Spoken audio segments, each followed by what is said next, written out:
प्यारे प्यारे बच्चों, मुझे पता है कि आप बहुत प्यारे प्यारे हो, तो आप इस चैनल को सब्सक्राइब कर लेना। ओके।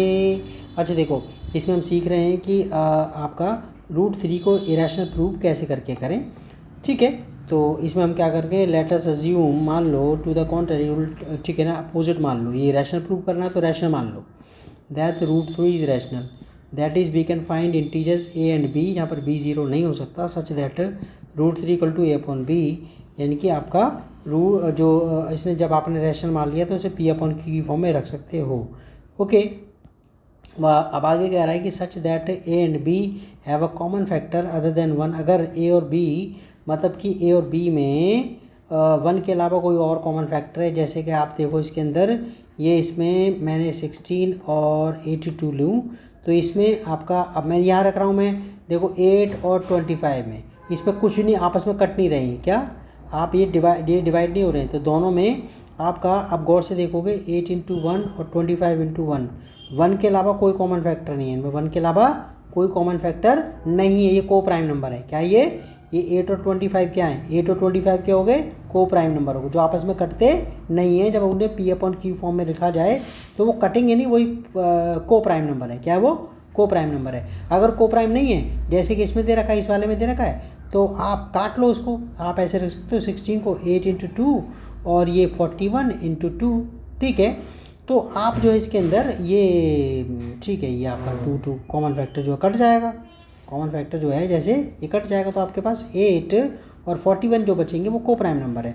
तो ठीक है, वो उसके अंदर यही वो कह रहा है कि अगर आपके पास सपोज दैट ए और बी के अंदर कुछ कॉमन फैक्टर हैं 1 के अलावा, तो हम क्या करेंगे, उस कॉमन फैक्टर से डिवाइड कर देंगे, फिर हमारे पास ए और बी क्या बचेगा, को प्राइम बचेगा। क्या बचेंगे, यानी कि अब को प्राइम कह रहे हैं, ध्यान कर लेना, उनमें 1 के अलावा कोई कॉमन फैक्टर नहीं है। और हमने अपनी बात उल्टी साबित करने वाले हैं, ठीक है, अपने आप ही कॉन्ट्रडिक्ट करने वाले हैं कि इनका जब कोई और फैक्टर निकल जाएगा 1 के अलावा भी, तो हम ये कह देंगे यार मैंने झूठ मान लिया था, गलत मान लिया था कि ये जो है आपका ये इरेशनल, ठीक है, कि हमने इसको रैशनल गलत मान लिया था, हमने इसको रैशनल गलत मान लिया था, यानी कि ये इरेशनल ही है। ठीक है ना। ए जैसे ही हमारी बात उल्टी हो जाएगी तो हम कहेंगे यार इसको √3 को हमने रैशनल गलत मान लिया था, ये इरेशनल है।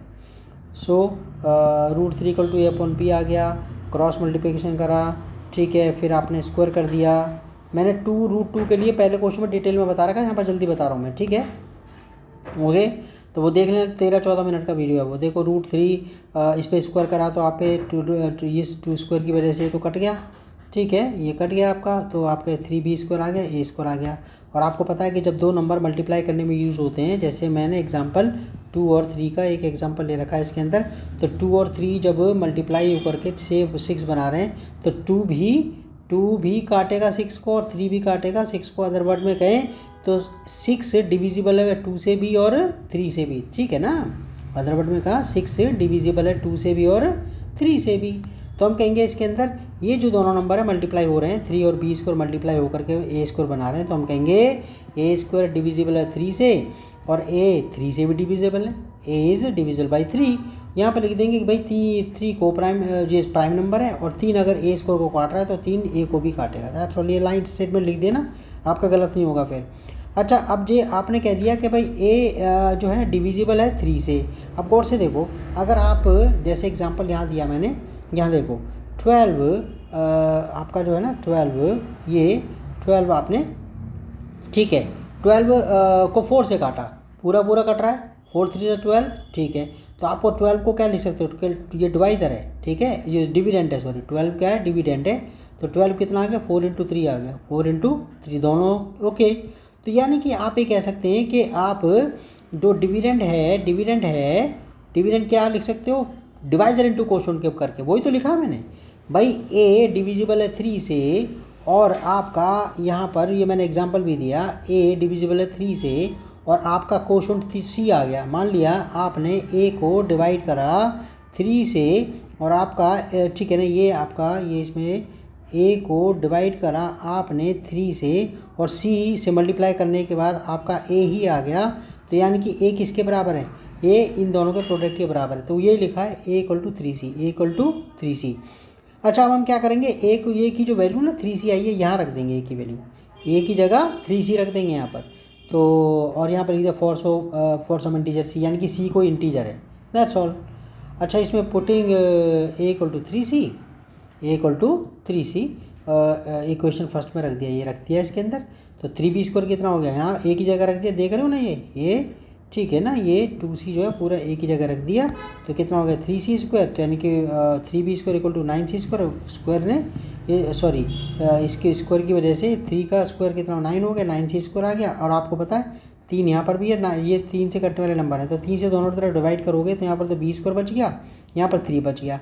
तो b² इक्वल टू कितना हो गया 3c² हो गया। तो फिर वही वाली बात आ गई, ये 3 और c² मल्टीप्लाई होकर के b² बना रहे हैं, 3 और c² मल्टीप्लाई होकर क्या बना रहे हैं, b² बना रहे हैं, b² बना रहे हैं। यानी कि b² 3 से भी डिविजिबल है और b² c² से भी डिविजिबल है, ठीक है। तो यानी कि b² इज डिविजिबल बाई 3 और b से डिविजिबल बाई 3, ठीक है। अब आप कहोगे ये मैं फंडा बताना भूल गया था। अब आपको पता है कि 625 जो है जब उसे 5 काट देगा, ठीक है, 5 उसे काट देगा, तो 25 को भी तो काटेगा वो। तो हमें पता है 625 क्या होता है, 25 का स्क्वायर होता है। 625 क्या होता है, 625 होता है 25 का स्क्वायर। तो अगर 5 625 को काटेगा तो 5 25 को भी काटेगा, ठीक है। तो ऐसे ही आपने ध्यान करना है कि अगर 20, ठीक है, b² आपका 3 से डिविजिबल है तो b 3 से भी डिविजिबल है। अदर वर्ड में कहें कि अगर 625 5 से डिविजिबल है तो उसका सिंपल जो फॉर्म है, ठीक है, इसका स्क्वायर रूट जो है यानी कि आपका जो 25 है वो भी 5 से कटेगा। बात वही कह दी और वही लिख दिया एस 3 प्राइम और 3 अगर b² को काट रहा तो 3b को भी काटेगा। तो आपने ये वाली बात कह दी, देख रहे हो। यहाँ पर आपने कहा था कि को प्राइम है a और b, को प्राइम 1 के अलावा कोई कॉमन फैक्टर है ही नहीं। लेकिन यहाँ पर क्या बात निकल रही है कि भाई यहाँ पर जो है a का फैक्टर 3 भी है, यहाँ 3 जो है a का फैक्टर, ठीक है ना, 3 भी फैक्टर है और आपका